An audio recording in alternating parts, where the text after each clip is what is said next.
All right, guys, so today we are doing our Wednesday morning work. So our first problem is, again, a PEMDAS, P-E-M-D-A-S.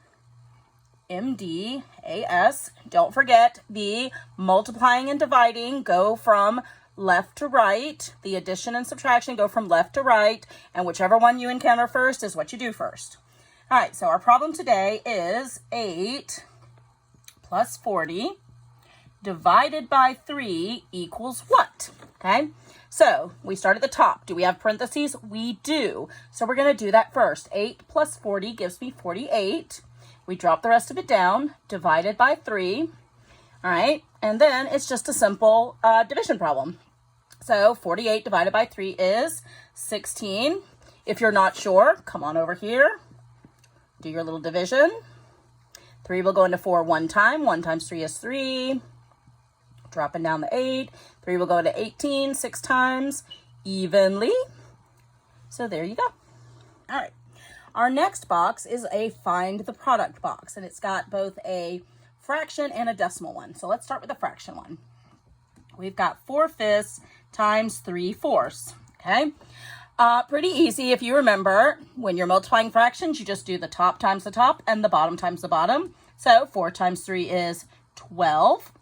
5 times 4 is 20. Okay, and then you'd have to reduce. What number will go into both 12 and 20? Well, 4 will. 4 will go into 12 3 times. 4 will go into 20 5 times. Okay, I'm going to show you our shortcut. If you'll recall, if you rewrite it like this, okay, and you look, is there anything in the top and the bottom that you can divide by the same number? Well, yes, there is. 4. 4 divided by 4 is 1. 4 divided by 4 is 1. So now your problem is just 1 times 3 and 5 times 1. And that is the shortcut way of getting to 3/5. Does it matter which way you do it? It does not. Okay. Sorry. Slow eraser today. Okay. Our next problem is a multiplication problem dealing with decimals. So if you will recall, when dealing with decimals, sorry about that, guys. I just wrote the wrong thing down. You multiply like you normally do, and you deal with the decimals at the end. So 7 times 0 is 0. 7 times 3 is 21. We are done with this one. So we put a 0 down because you cannot multiply anything in the tens place by something else and get in something in the ones place. 8 times 0 is 0. 8 times 3 is, again, 24. Okay. Then you just simply add 0 plus 0, 1 plus 0, 2 plus 4, and 2. Okay. Or you can use the shortcut way. Oh, sorry. Let me finish that one off. Then you count how many times you move over for your decimal. There's 1 there and 1 there. 1, 2. And your answer is 26 and 1/10. Okay. If you wanted to do it the shortcut way, accounting for zeros, don't forget, you can shoot that 0 out to the side, but do not forget to still put your decimal in because you still have to use it for counting decimals. Okay, because 0 times anything is going to be 0, and then just drop that 0 down. Now you just have to do 3 times 7, which is 21, carry the 2, 3 times 8, which is 24, plus 2 more is 26, okay, and you still count over. There's 1 there, so 1, 2, you still get 26 and 1/10. Okay, our next box has us finding the quotient. The first problem in that box is going to be a fraction problem. So, first, of course, you always write the fraction down when you're rewriting it. Okay, so if you'll recall, the way to do dividing with fractions is to drop, change, flip. And by that, I mean drop the first one, change the symbol, and since we are doing an opposite, an inverse operation, we're going to flip the second number. Okay, now you just solve it like you would any other multiplying problem with fractions. 4 times 2 is 8. 5 times 1 is 5. It is, of course, improper or top heavy. So flip it over. How many times will 5 go into 8? 1 whole time. with 3 left over. And you get 1 3/5. Okay? Let's get that erased. Okay. Our next quotient problem is a division problem. So let's write that down. It is dividing with decimals. So, okay, if you'll recall, you can have decimals on the inside, but not on the outside. So the first thing we're going to have to do is move the decimal to make the outside number a whole number. So we're going to move it one time. And you're going to have to do the same to the inside, because if you do it to the outside, you do it to the inside. Now, there's not a decimal already on the inside, but as you know, any whole number automatically has an invisible decimal there, okay?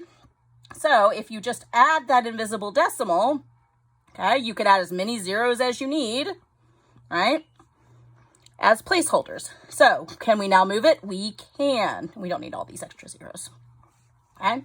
We are going to move it over and then up, so it's no longer there. And now we can divide like normal. How many times will 5 go into 5? It'll go 1 time. 1 times 5 is 5. Okay, bring down the 5. How many times will 5 go into 5? 1 time. 1 times 5 is 5. Okay, now because this is still in your whole number, you're going to move it on down. How many times will 5 go into 0? No times. And there is your answer, 110. Okay, our next box has us adding and subtracting fractions. So, of course, first we got to write it down. 1 4/5 plus 3 1/2. Okay, again, the rule with fractions are you have to have the same denominator in order to add or subtract them. So, whoops. Random things falling, sorry guys. So you're going to move your whole numbers over. And now we have to find a common denominator for 5 and 2. If you cannot think of one, you can always multiply the 2 together. In this case, the common denominator is 5 times 2, which is 10. Okay. And then to get the numerator or the top number, you simply multiply by the same thing that you did to the denominator. So for instance, 5 times what equals 10? 5 times 2. So you have to do the same to the top. 4 times 2 is 8. 8/10 is equal to 4/5, as you know. Okay, how did we get from 2 to 10? We multiplied by 5, so we did do the same to the top. 1 times 5 is 5. And now we can add them together. 8 plus 5 gives me 13 over 10. 1 plus 3 is 4. Okay, it's got an improper fraction in here, so we can't leave it like that. So we're going to take the 13/10 to the side for a second, kick it over. That gives us 1 3/10. Okay, so 4 13/10 is the same. Remember, add that whole number back over here as 5 3/10. All right, next we're doing the subtraction problem. So we have 5 4/5. We are subtracting 3 1/2. Okay, as we just discovered in the addition one, the common denominator is 10. So we're going to move our whole numbers and our sign over. We are going to change these to something over 10. 2 times what is 10? 5. So 1 times 5 is 5. 5 times what is 10? We decided it was 2. So 4 times 2 is 8 again. Now we can subtract. 8 minus 5 leaves us with 3/10. 5 minus 3 leaves us with 2. So our answer is 2 3/10. Okay. Next, we have an input-output chart or an XY chart. Okay, you could hear it referred both ways. The goal, of course, is to figure out how you got from the X or the input to the Y, the output. So you are working on what is the rule to get from one column to the next. So let's look at this. Let's do a simple addition. How do we get from 1 to 5? Well, we add 4. So let's see if that works for the next input number. The next input number is 3. If we add 4, we get 7, not 15. So obviously not a straight addition problem. All right, then let's just try a straight multiplication problem. How do you get from 1 to 5?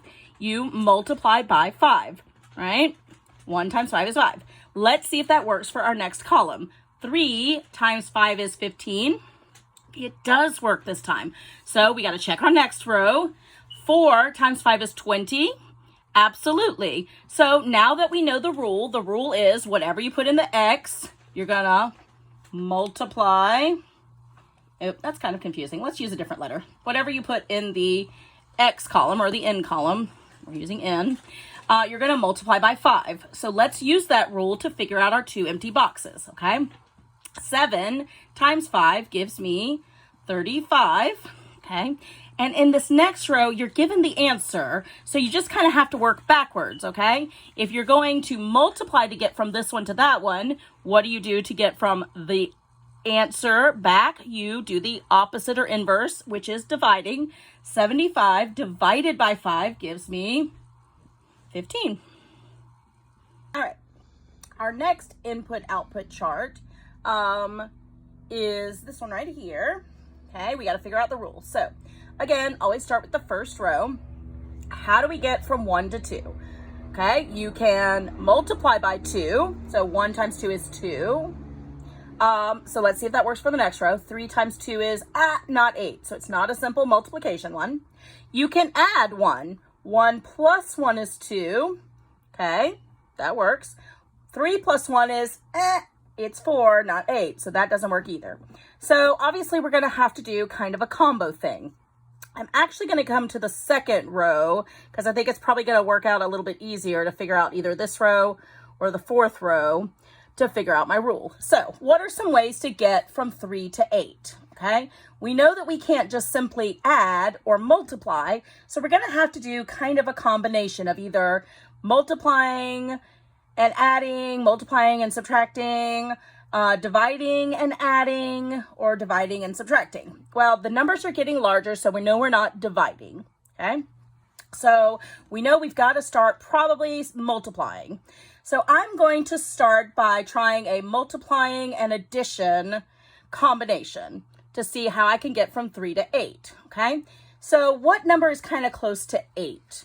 The closest one would be 6. So let's try 3 times 2 plus, to get from 6 to 8, you have to add 2 more. So let's try this rule and see if this is indeed the rule. So 3 times 2 is 6 plus 2 is 8. That works for that one. Let's see if it works for the 7 and the 1. 7 times 2 is 14 plus 2 more is, nope, that's going to be 16. So this rule is not it, okay? So multiplying and adding didn't work for us. So let's try multiplying and subtracting, okay? What number is a little bit bigger than 8? Okay? Well, if you, sorry, gotta erase that one. If you multiply 3 by 3, you'll get 9, right? And then what would you have to subtract to get to 8? You'd have to subtract 1, okay? So let's try that out again. 3 times 3 is 9, minus 1 is 8, okay? Let us see if it will work for the other problems, okay? 1 times 3 is 3, minus 1 is 2. So far, so good. Let's try it with the 7. 7 times 3 is 21, and then you take 1 away, you get 20. So it looks like our rule is indeed multiply by 3 and then subtract 1. So let's try that out on this column, this third row, and see if that works, okay? 4 times 3 gives me 12, and then if I subtract 1, I get 11, okay? Now, for this last problem, again, we are starting with our answer. So if we are starting with our answer, we're going to have to do the opposite, right? So the opposite of subtracting 1 is adding 1.